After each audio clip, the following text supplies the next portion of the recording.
Good morning and welcome to Age Well Middle Tennessee's webinar today. I'm Grace Smith, Executive Director of Age Well Middle Tennessee, and we're delighted that you're joining us. Today's webinar is called Keys to Living and Aging Well, Cultivating Purpose and Positive Aging. And we have a wonderful panel that I will introduce in just a minute. This webinar is the fourth in a series of 6 webinars that we have been hosting, and I'd like to thank our series sponsor, Greater Nashville Regional Council, and our partners, Jewish Family Service, the YMCA of Middle Tennessee, and ENCORE Ministry. Today's panelists are here to talk about how we can live well and how we can live with purpose and positive aging. And I am going to introduce all 3 of them and then hand things over to Dr. Gentzler to get us started. I did want to let you all know that if at any point during the program you would like to submit a question for the panelists, please feel free to do that either in the chat feature or in the Q&A section that you will see at the bottom of the Zoom screen. And as time allows, I will share those questions at the end of the program with the panelists. So let me introduce them now.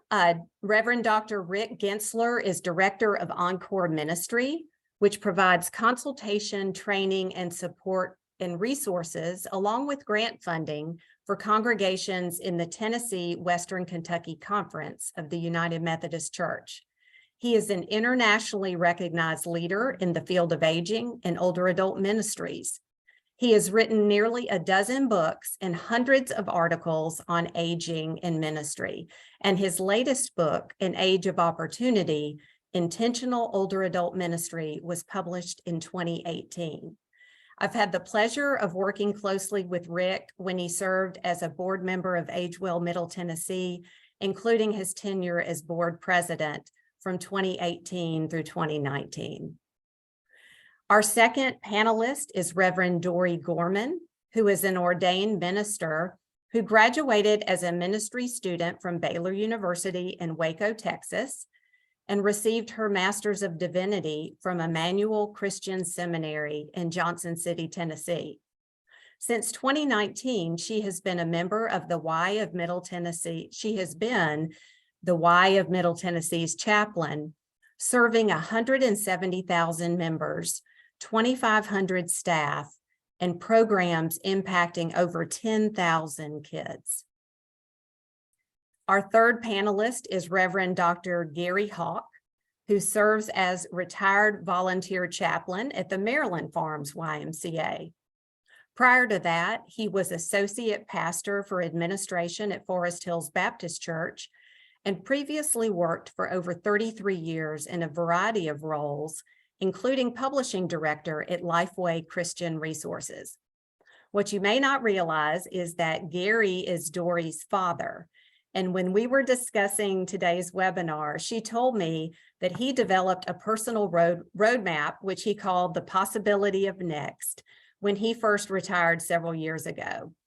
So I'm really pleased that Gary is joining us today to share his personal insights and experience cultivating purpose and positive aging in his own life. So we're pleased to welcome all 3 of these speakers. And now I'd like to ask Dr. Gentzler to start our presentation on cultivating purpose and positive aging. Remember, you can type a question to our presenters in the chat or Q&A at any time during the webinar. Dr. Gentzler? Thank you, Grace. It's a joy and a great pleasure to be here with you this morning. And I want to thank everybody who is watching this webinar today. I think you're going to find this to be an exceptionally great learning opportunity as we discuss this very important topic for this morning. You know, around the world, there are cultures where older adults are revered, honored, respected, even admired. But what about in America? I think we need to be honest. And I want to invite you to take an honest look for these next few minutes and think about aging in America. Are culture declares that old age means decline, deterioration. Growing older is often viewed within our society as an embarrassment. Being relevant is to stay young and youthful, or at least as much as possible. And our worth is measured by our productivity, our beauty, our strength, sometimes even our wealth. And when you lose any of these, you may have lost your worth in the eyes of many within our culture. Next slide, please.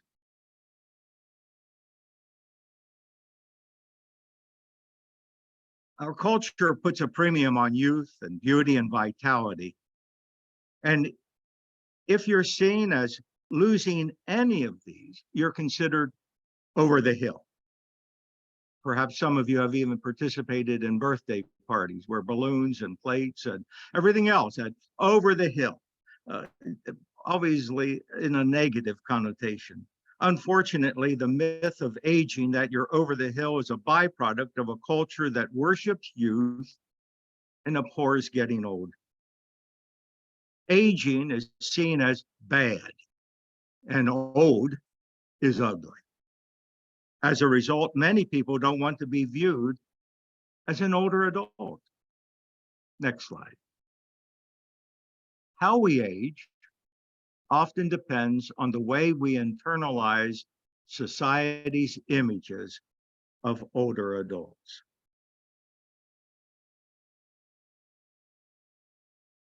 Aging is stigmatized, so that we go to great lengths to distance ourselves from it. You know, the anti-aging industry, creams, lotions, Botox, surgical treatments, is a multi-billion-dollar a year industry, all thriving on the fears of young and old alike within our society. Women can experience ageism to a greater degree than men. Women get old. Well, men in our society are sometimes said are older. Women are old, men just grow older. Yet, in spite of the fear of aging and discrimination that often comes with it, many older adults are resilient. You know, the COVID pandemic for the past 3+ years helped the world to see that older adults are resilient. Many older adults continue to be active, engaged, and making a profound difference, not only in the life of their family, but in the life of their communities. They're living without fear. Next slide, please.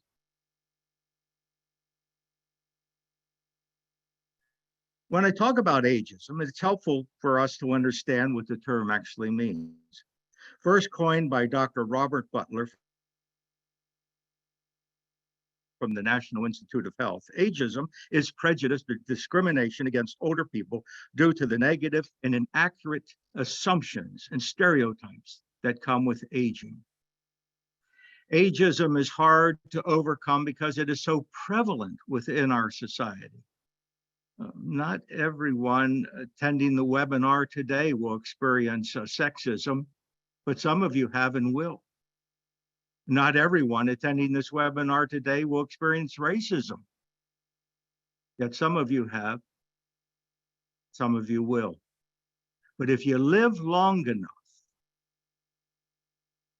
and there are no changes within our society or in our own lives, you will experience ageism. Ageism is one of the very few isms that is not condemned by many within our culture. Next slide.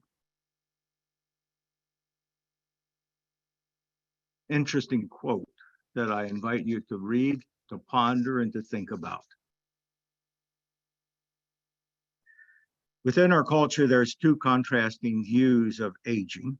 There is the negative, which depicts aging as nothing more than decline, deterioration, loss of control, dignity, and despair. And then there's successful. Images of successful aging means people must be continually to be ageless persons, engaging in continuity of activity and productivity and good health. And neither of these are really accurate pictures of aging for everyone within our society, yet those are the two views that are often displayed.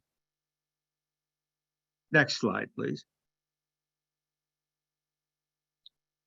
Final point to make about our aging population and our culture relates to the aging of the boomer generation. You know, about 10,000 boomers turn 65 each day.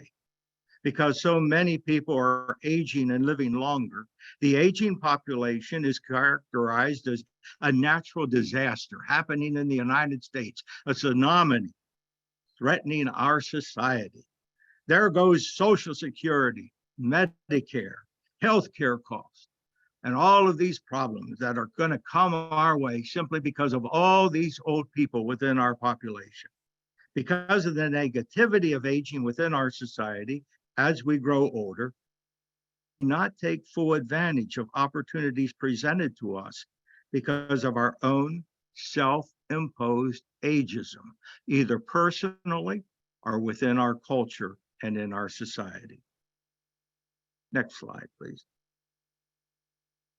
We can change the attitudes about aging, but we need to recognize the negative attitudes we may have about our own aging. We have to really look at ourselves. Look at ourselves in the mirror. How do we really feel about aging, our own aging? We need to be aware of the negative attitudes we may have about older adults in general. Older adults we see out in our communities, in our stores, in our faith communities, and in other places.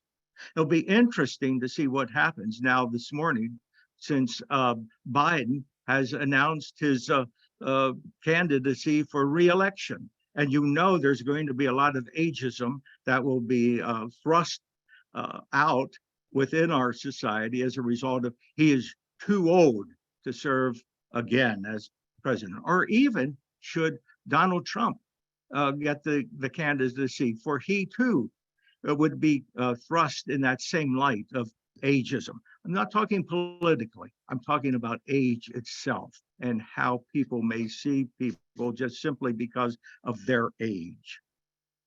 We need to reframe aging in our society, within our settings, whether it's our faith communities, whether it's in our communities, whether it's even in our home. We must treat all older adults with dignity and respect, and we can teach others by example. Remember, we may all be old someday, God willing. Next slide. Let's face it, aging is inevitable. Aging is a natural process of development that includes both gains and losses. Each age and stage of life has its own unique challenges and its own unique assets. Aging is how God made all living things. Aging is the only way to live. Think about that. If we're not aging, we're not living. What does it mean to live well in our later years? For every older adult, there is a different answer to this question. No two persons age exactly alike. So don't feel, if you are growing older, that you have to be just like someone else. Age is uniquely determined, and you have that opportunity to do so. Next slide. There are ways we can overcome the mentality of aging.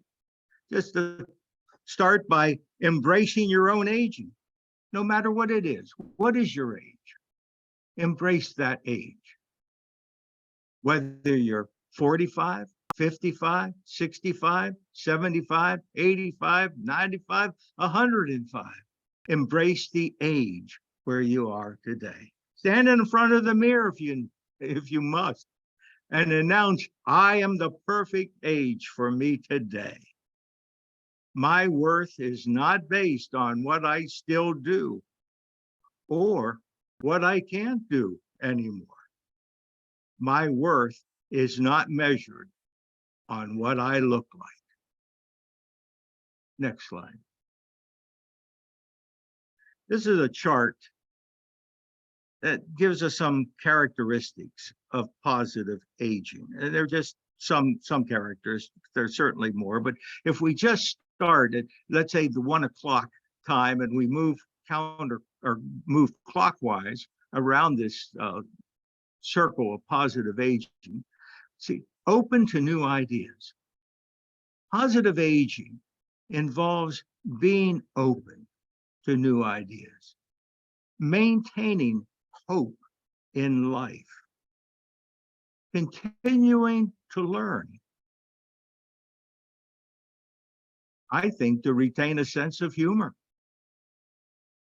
to maintain social contacts, to accept dependency needs. Yes, there's interdependency all of our life. We're never truly independent. There are some times that we are, and sometimes when we're dependent. And as we grow older, we recognize that there are some dependency needs that we have. I wear glasses, I use a hearing aid, are just two of the dependency needs for me to get around during the day.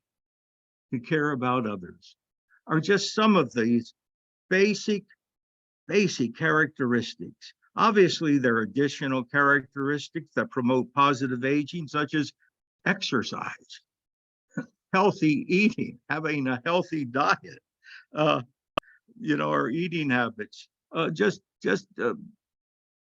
taking the proper medication, living sometimes in moderation, but yet willing to take risk in our life are all important and are characteristics of positive aging. Next slide. Along with the characteristics of positive aging, we can look at some of the positive aging attributes, which include things like ignore ageism and ageist stereotypes. Don't buy into it. I know it's difficult. It's hard to do because it's all around us. Ageism is all around us, and age discrimination can be prevalent. We can go into a store and completely ignored by the storekeeper. Why? Because we're an older adult. Enjoy the freedom of being an older adult, the freedom that comes with being an older person. No longer trying to climb that ladder of success, if you will. Seek social connection. Stay engaged with others. Keep actively engaged in the community. Embrace change. Expand the notions of beauty, health, and sexuality as we age. And actively cultivate growth and development throughout your life. And it is just equally important, if not more so, as we grow older. Next slide, please. In cultivating positive aging, we need to re-envision a positive image of living in old age. You know, when there's studies that have been done that have shown that persons who have a positive attitude about aging, can live 7.5 years longer than a person who is negative about their own aging. To me, that is a tremendous opportunity for persons as they age to think about, if I'm down on myself because I'm growing older and I complain and I'm dealing with all of these issues, not that they're not important, but when I dwell on only the pains and the difficulties and the challenges and the struggles, and I see nothing positive in my life as an older person, my lifespan is shortened. But when I have a positive attitude about aging, I can live 7.5 years longer. That's on the average by studies that have shown. recognize our shared potentiality and our vulnerability, embrace our creativity and our generativity, and accept our frailty and our defensive needs. The role of humility and gratitude and acceptance in the face of aging can help us to live an old age with peace, with reverence, and with good humor. Next slide, please. Leaving a legacy. Leaving a legacy. Perhaps the reason we have increased life expectancy today is because the world so desperately needs the wisdom and the experience of older adults. I truly, truly believe this.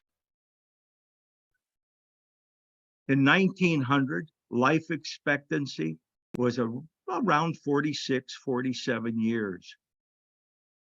100 years later, it was up to almost 79 years life expectancy. Now, there have been studies that have shown that these past 3 years with COVID have not been particularly good for life expectancy in the United States, and it has gone down just a year or so. But nevertheless, we have nearly 30 plus years more life expectancy today than we had 100 years ago. Why is that? I, as a person of faith, happen to believe that there is a reason that we have this life expectancy, a greater life expectancy today. And it's because our world really does need the wisdom and the experience of older adults. Beyond leaving material possessions and valued treasure, perhaps the greatest lasting legacy for older adults is best reflected in the life older adults have lived. And by living, I mean sharing. Next slide, please. Perhaps the whole point of living longer is to have time to discover our purpose. What purpose do you have in the years that you have left? What kind of legacy are you creating? And are you replanting your wisdom with succeeding generations? That interdependency that we have is also intergenerational. It isn't just learning the sake of ourselves, but it is learning and sharing our wisdom and our experience with succeeding generations. Next slide, please. There are questions we can ask ourselves pertaining to legacy. Ask yourself, how do you want to be remembered? What are some wise things you have learned over the years? What is one story or event you want to pass on to the next generation? And what personal legacy do you hope remains after you are gone? I think these are valuable questions. I think there are others, but I think just these 4 questions alone help us think through our legacy and how we would want to live and be remembered. Hold these in your heart. Hold these in your mind. Next slide, please. There are some idea starters, I should say, for our legacy. In case you're struggling and want to know how, well, record your life story and your faith journey. Do journaling, videotape if necessary. Create a scrapbook, but put it down. Put down your life story, your faith journey, so that it may be shared with succeeding generations. Mentor youth. And when I say mentor youth, I also mean learn from youth. It's a two-way street. It isn't just giving all of our information, all of our wisdom, our experience, and thinking that young people have no wisdom or experience. They certainly do. They have creativity. My grandson teaches me an awfully lot in my life. It's two-way. It's mentoring and learning with young people. It's sharing our wisdom and experience, but learning from others and learning from young people. Volunteer in a nursing home. Another way of leaving your legacy. Serve in a food pantry or clothes closet or some other means. A telephone, email, visit persons who are confined to their homes. Become involved in social justice issues. And certainly we know that's true in our state of Tennessee. Become involved, become involved. And become involved in a senior center, a faith community, a charitable organization, an organization like the YMCA, if you will, or with Age Well organization, or with your faith community. Become involved, make a difference. It brings out a sense of who you are, your wisdom, your experience, but it also removes that sense of loneliness and feeling as if life is without meaning. Become involved. Next slide, please. Imagine a new story for your life. Find meaning and purpose in growing old. There is meaning and there is purpose. And God has given you the opportunity to grow old. Take that challenge and go with it. Reconnect with family and friends. Don't go into old age alone, if at all possible.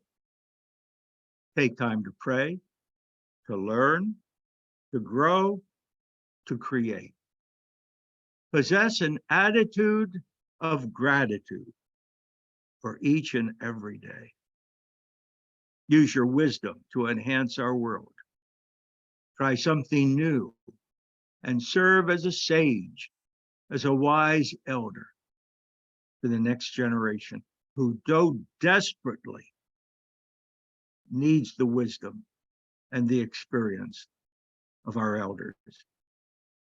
And fight against all forms of ageism in yourself and in your community. Next slide.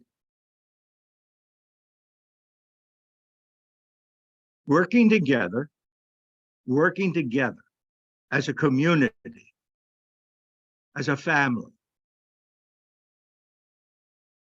Challenge ageism in ourselves, in our faith communities, and in our general community in which we live.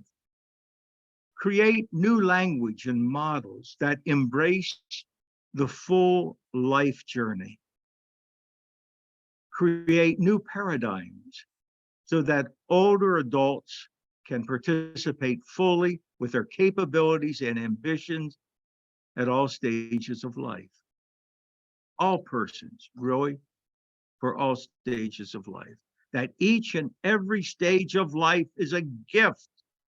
And no stage of life is any better than any other stage. They all have their challenges. They all have their struggles. And they're all equally important. Create a society that supports the well-being of people of all ages. Children, youth, young adults, middle adults, older adults. Create the contributions, the faithfulness, and the wisdom of older adults. You want to cultivate positive aging and having purpose? I give you the challenge. It isn't always easy. It's a struggle. But it's, I believe, that's our purpose in life. At this time, I've got to turn the program over to Reverend Dori Gorman, who is going to share with us from her perspective as a chaplain at the YMCA. Dori? Thank you so much, Rick. It's great to be with all of you today. One of the things I wanted, and I'm just so grateful to have the opportunity to share with all of you, is something we teach all of our employees, is to have a self-care plan of action and to really develop that for yourself. And I don't think, like, some of you here may still be employed, some of you may be retired. I don't think this applies for all humans. So if you're a human on this call, this relates to you. All of us need to have some type of plan of action for our own self-care. And so this is, I call it RPM. If you think of, you need RPMs, rotation per minute, for a car to move in your own life, or revolutions per minute, excuse me, in your own life, to stay moving, to stay healthy, to keep going in the direction that we want to be going, we need RPMs. And so we need to take care of our relational health, our physical health, our mental health, and our spiritual health. As a chaplain at the Y, I do identify as Christian. And so one of the verses that I get inspiration from for this comes from Luke 2:52. And no matter how you view Jesus, whether you view Jesus as a rabbi, a prophet, or God as in the flesh, I think this verse really encapsulates what all of us need to do. It's a very small verse, and it just says, Jesus grew in wisdom and stature and in favor with God and with others. And so in a lot of ways, Jesus grew mentally in wisdom. Jesus grew physically in stature, in favor with God spiritually, and with others relationally. And so that's where this really comes from, this idea of RPMs. So we're going to start with relational health. And on the slides, you'll see just some questions. You're free, as I kind of talk about relational health, to write a few of these down. This can be some self-reflection time, because you've heard a lot of great content today. And maybe you just need to take some of this and ask yourself some questions. As you'll see here, which of my relationships give me energy in life? Which are the most challenging or draining? How do I show up in my relationships? Not just what do people drain or take from me, but do I drain others, or do I give energy and life to others? And then what's one thing I can do to improve my relational health? One of the things I love about having relational health included, at the Y, our mission is to help people grow in spirit, mind, and body. So you get that spiritual health, mental health, physical health. But I think we do ourselves a disservice. And I'm not going to try to change the triangle of the Y into a diamond. But when we cut ourselves off from relational health and thinking about that, loneliness is a huge factor that contributes to depression, contributes to negative mental health, so much. And actually, there's a quote that I really love from Johann Hari, who wrote a book called Lost Connections. It says, loneliness isn't the physical absence of other people. It's the sense that you're not sharing anything that matters with anyone else. If you have lots of people around you, perhaps a spouse, family member, neighbors, but you don't share anything that matters with them, then you'll still be lonely. And I think that's so significant to think about your own relational health. I'm going to brag on my dad, even though he wouldn't like this. One of the things he has done in his retirement is share something that matters with me. So he volunteers as a chaplain at one of our Ys, so that when him and I get together, of course, we connect as father and daughter, but we also connect in how we're serving, because in a lot of ways, we're serving together. And so I think it helps me not feel lonely when I'm with my family. And I hope it helps him not feel lonely either. And so that helps our relational health in so many great ways. One of the things with loneliness that's just really important is that studies have shown that people who are lonely are 50% more likely to die before their time, like before they were intended to. And in that sense, loneliness is as dangerous to health as smoking 15 cigarettes a day. Like, think about that. That's huge. And so our relational health is really important. And so we need to be thinking about who we're investing in. I know I can find myself going, well, no one's called me, instead of sometimes asking, well, who have I called and who have I sought out? And what relationship can I be investing in? Well, in addition to relational health, there's physical health. And of course, I've got some questions for you to think of there. And I work for the Y, so you automatically think I'm going to go to fitness. And that is one of the questions about moving and exercising, but also some others around sleeping. How are you sleeping? Are you getting enough sleep? But most healthy adults need between 7 to 9 hours of sleep per night to function at their best. One thing to think about with that is screen time before bed. I have to confess, this is one I ask people about that I don't always do great with. But a lot of times if you have a screen, whether it's a cell phone, a TV, a laptop right before bed, you end up feeling groggier in the morning because of the blue light from the TV. It also a lot of times affects your ability to actually get in a good REM cycle and really get that heavy sleep that we need. So thinking about just something as simple as, I'm not even asking you to work out. I'm asking maybe put your phone somewhere else. Don't have it right by your bed. Something as simple as turning screens off an hour at least, if not 2 hours before bed, is really helpful to our physical health. Water is huge as well. If you could have seen me this whole time, I've been drinking just to remind myself to stay hydrated. It helps when I do exercise.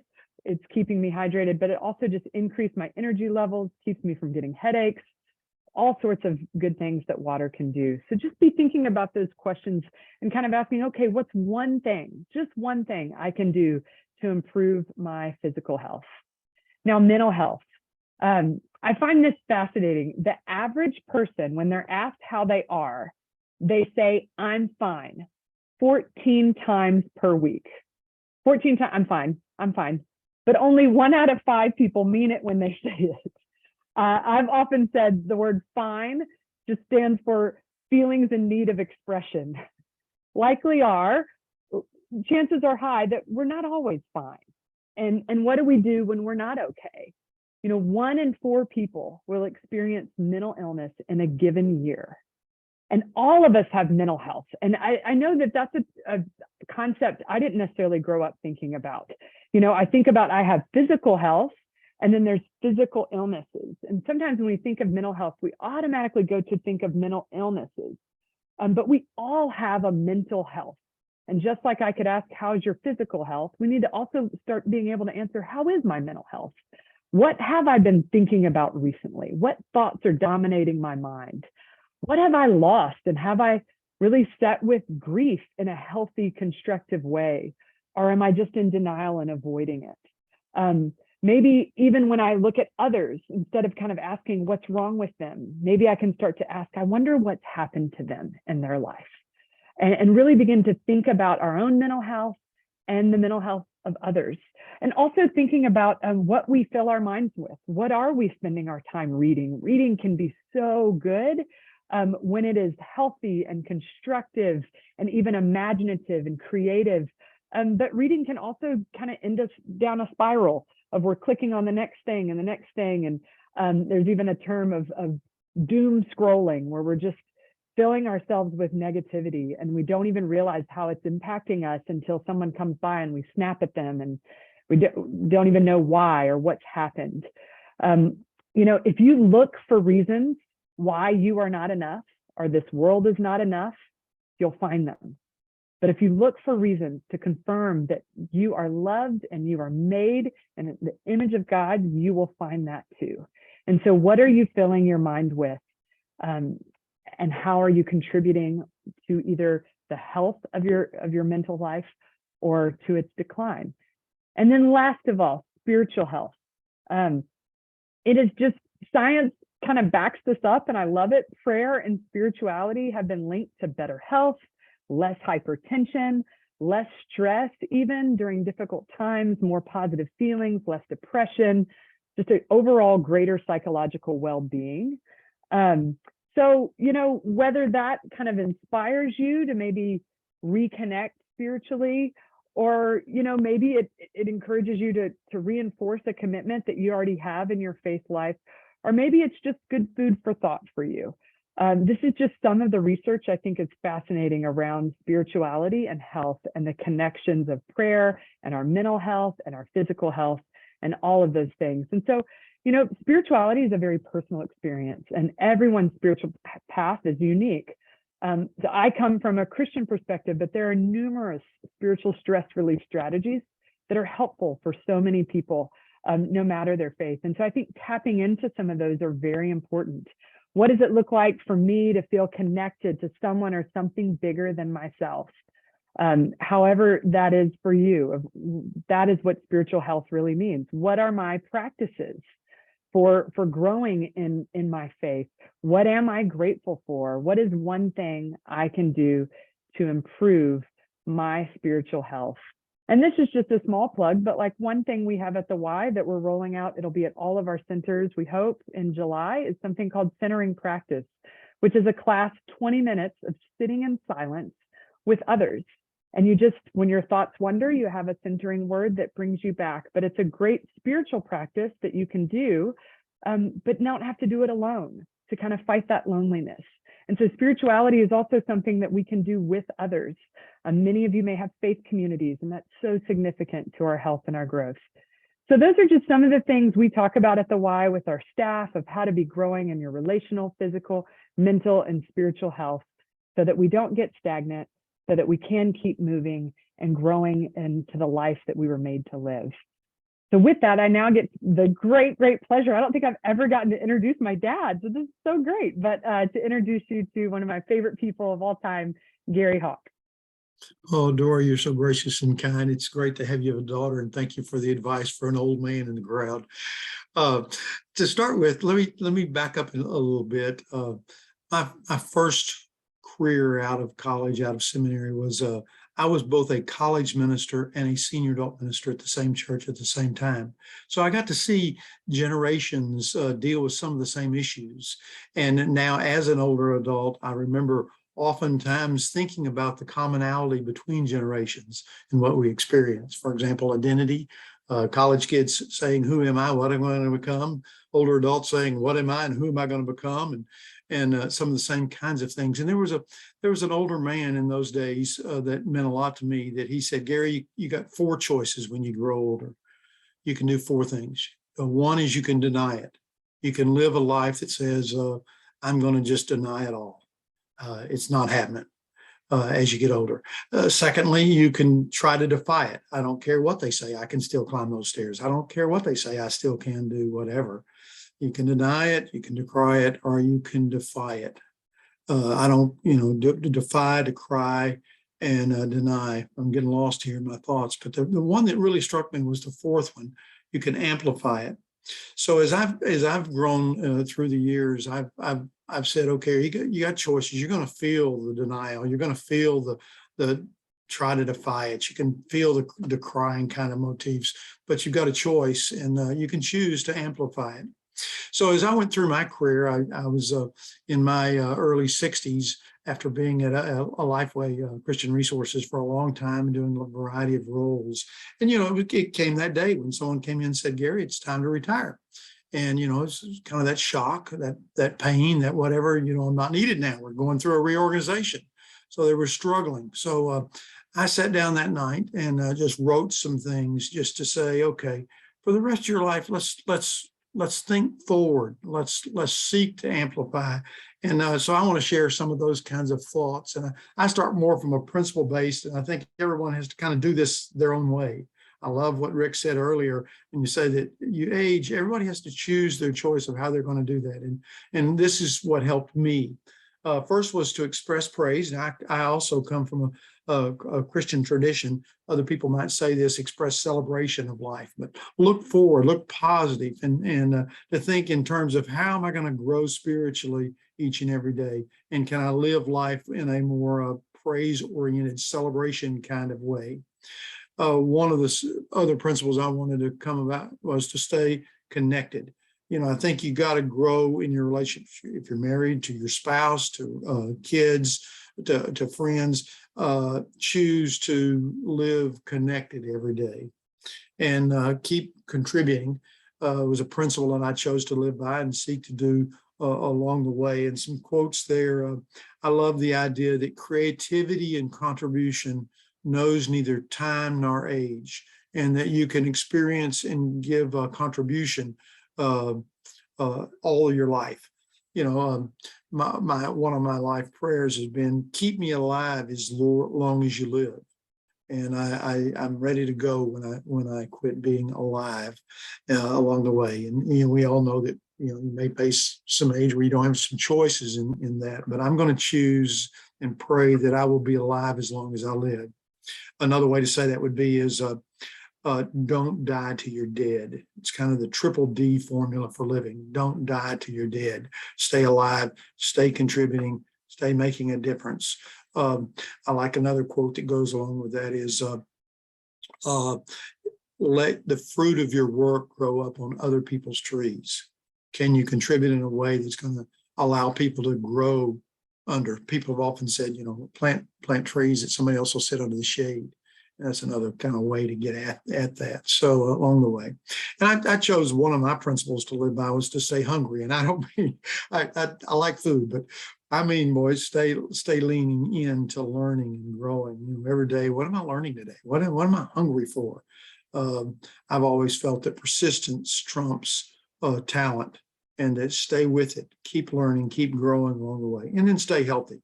Pursue and maintain a healthy lifestyle, and do something every day to add to that. So the principles I chose to live by aren't shared as ones you need to necessarily own, but find the principles you want to live by and live a principle-centered life.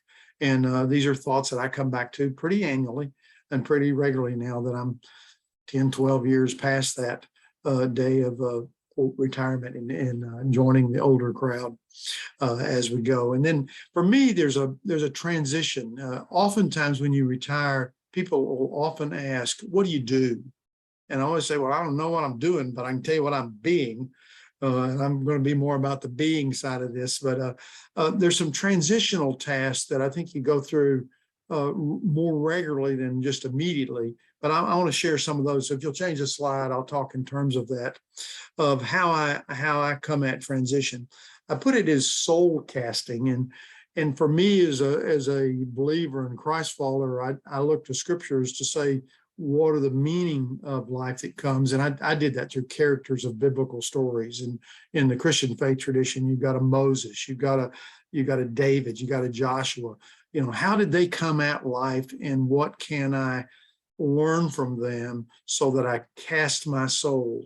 What are the big ideas spiritually that will give you insight into what you want to do with the rest of your life? That makes sense.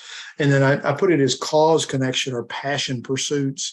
And for me, it was a look back at what are causes I've believed in all my life that I want to now express in different ways. What are the passions of life that you want to stay going after and keep chasing along the way? And those were transitional tasks where I actually made a kind of a Word document, like 30 pages of things I believe or organizations I relate to or connect with. And it gave me not so much a guilt trip to have to go do all those kind of things, but a realization that I have believed in lots of things. Now, how do I want to pursue those passions, as we go forward? And then life review was something I learned in my 20s when I went out to University of Southern California one time and tried to take a course in gerontology, and it was on a course on life review. And I went, and it said to register, you had to go see the professor. And I went to see the professor, and he said, well, I'm not going to let you in because you're not at least 40. I don't let anybody under 40 in the class. And I was in my early 30s in those days. And I got fascinated with this idea that you look back and review your life in order to identify and learn from what's the seasons of life. So I spend as transitions, I go back and review during my 20s. What did I think? What did I think in my 40s? What did I reviewed back. In other words, you look ahead by looking back and then take the things that have been meaningful in the past, and then how do y'all want to apply them now? So review life and look forward to the future. And then the last transition task I asked was this idea of network connection. When you're looking for a job in any field, you're networking like crazy. You're on LinkedIn, you're out there putting yourself out there. I think the networking is a transitional task. For example, tomorrow morning, I'm having breakfast with a 30-year-old guy that's got some questions about career. Well, I can network at all ages. And for me, networking happens multi-generationally. And so intentionally, I've chosen at this stage of my life, I teach a young couples group. And then I'm on, and another time of the week, I work with middle schoolers. So I used to joke when I was a senior adult minister in my 20s that when I turned 90, I was going to start working with preschoolers. I was going to go the other way and opposite. But for me, retransitioning is an ongoing thing, not a one-time event. It's a way to come at it. So as I think of growing older as a kind of the guinea pig representative in this panel discussion, you got a choice. You can deny what's going on, you can try to defy it, you can decry it, or you can amplify it. And that doesn't come easy on a lot of days. And it gives an opportunity to think in term and grow. So here's what 72 looks like, and I'll see where it goes from here. Thank you for the opportunity. Grace? Wow, I have been making notes as I've listened to our three speakers, and so many pearls of wisdom from all of you. So thank you again. We do have some questions that have been submitted that I'd like to ask. And first of all, a couple of people have asked if the recording and the slides will be available to them. And yes, we will make those available on the AgeWell website, agewelltn.org, on the webinar library page following today's event. So you can come back to it if you want to share it with a friend. Someone posted that they wanted to show this webinar to a group that they're part of. We would love that. And that the link to the recording and the link to the PDF of the slides will be available for you. So one of our questions is about what chaplaincy services the YMCA offers. Could you talk about that and maybe about the services you offer to adults of all ages, and particularly older adults? Sure, absolutely. So our Y, when I say YMCA, it's YMCA of Middle Tennessee. So we have 14 locations, as well as camp and school aid services. And so as the chaplain of that large of an organization, I primarily focus on caring for the spiritual, mental, and relational health of our staff. But we also do a lot of member-facing things as well. And so because of that, because there's only one of me, we have a team of volunteer chaplains. So in a lot of ways today, I could be recruiting, because some of you, that could be a great volunteer opportunity, who serve 4 hours a week at one of our locations. Gary is one of them. He's currently at the Maryland Farms Y, and I'm hoping he'll stick around at the Brentwood Y, but no pressure there, Dad. But no, we have YMCAs that just having your presence there to offer prayer if members would need that. Most of our chaplains are trained in mental health first aid, and so they're not trained to become therapists, but they're trained to know how to refer and help people who might be experiencing a mental health challenge. And then a lot of ways just being present to provide a lot of relational support. But we also have classes, like I mentioned, that centering prayer class, as well as kind of spiritual vitamins and things to do to encourage our members who are there. So there are a lot of opportunities. And if anyone is interested in talking with me about becoming a volunteer chaplain or receiving services at one of our Ys from one of our chaplains, I'll be happy to share my email address and follow up with you on that. Thanks, Dori. I wondered if you'd also comment on the, there are active older adult groups, I think at most of the Ys, maybe mention that as well. Absolutely. Yeah. So we have brought back our active older adult department. When I say brought back, a lot of things were put on hold during the pandemic. And so we now, all of our centers have active older adult staff that really cater to not only classes, but creating also community connections and social opportunities. I've gone to many of potlucks at our Ys with our active older adults. Some of our Ys, even their active older adult groups, go on trips. I know our Green Hills Y just got back from a trip that they took together. So there's a lot of community happening at our Ys with our active older adults. And it's as easy as going in and saying, I'd like information about what you all do for active older adults. And they'll be happy to help you at any of our centers. Thank you, Dori. And Rick, you had mentioned as well that there are opportunities in faith communities, also senior centers, community centers, other ways that we can stay connected, volunteer for a nonprofit. I wondered if you could talk a little bit more about that. If we have people watching today who are wondering, looking for a little more purpose in their life or want to be engaged in some new ways, how should they approach that? What advice can you offer? Take one step at a time. You just have to reach out. Within our communities are opportunities that are available. Oftentimes within our faith communities, and our faith communities probably have the greatest number of volunteer opportunities, if you will. More people volunteer through their church or their synagogue or their temple than probably any other form of volunteering service. It's just a natural within most faith communities, because many faith communities are filled with older adults. And so they may have anything from building ramps, a ramp ministry that may go out to a person's home and put in ramps so that if they need a ramp for a wheelchair, even if it's temporary, they can do that, or they provide transportation opportunities, meals, beyond the Meals on Wheels, but a lot of faith communities have meal opportunities for older adults. They have clothes closet. They're just such a wide range of opportunities. I feel like I'm trying to sell the faith community in terms of service, but that's the place that's most familiar to me, where older persons looking to be engaged. There are plenty of opportunities to do so, getting out. But then there's also the library, the local library. We've talked about the YMCA. We've talked about other agencies that are looking for folks to be engaged. It's finding your niche. What is it that you feel called to do? What are your gifts? What are your graces? And then applying those. It really is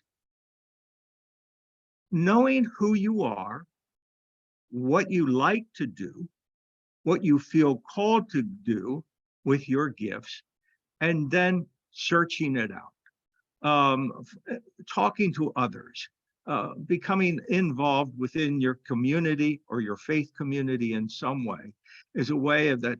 Dori talked briefly about the whole issue of loneliness and depression that can oftentimes come. But the real struggle is those people who are feeling lonely and or may be depressed, is getting out there in the first place. That's the issue. And so sometimes it takes others who help encourage that person to become more engaged. If I'm feeling lonely or even related to depressed, I won't want to take that first step. So I need the encouragement of others. And so that in itself, just by encouraging others within our community, is a way of finding meaning and purpose that becomes so important. Thank you, Rick. We had a panelist, a participant mentioned that genealogy is a great way to create life legacy. And starting with, going back in your family, multiple generations, and she shared that she was hooked with that, and it gave her a purpose to really dig into her family history. So I thought that was a nice point to share. I'm going to wrap us up today, but I want to start by thanking Rick and Dori and Gary for being outstanding speakers today, giving us so much points to think about, questions to ask ourselves, direction for living with purpose and thinking about positive aging. And Rick, I love what you said about really pushing back and fighting ageism, because it is something that we're all going to contend with in life. So thank you again for being our speakers today. Thank you to everyone who participated. We'd love to have you again at our next webinar next month on May the 16th. We will be talking about mental health and social connection, which we've heard a little bit about today. And then in June, we will wrap up the series with a webinar on financial well-being for a long life. And both of those events will be on the Age Well website, and you can register on our website under upcoming events. Next slide. I just want to thank our sponsor again, GNRC, for sponsoring this webinar series, and to our wonderful partners, Jewish Family Service, the YMCA, and ENCORE Ministry, for supporting these webinars and helping us share information. As we close today, I'd love for you to check out Age Well. Perhaps this is your first introduction for us. We are here to be a resource for older adults and family caregivers, and have been around for close to 40 years now. So please reach out if we can ever offer assistance through our helpline, through our elder care coach consultations for family caregivers. And we have a lot of helpful information, including scam prevention tips on our website. So thank you again for joining us today and being part of this webinar. That concludes our program.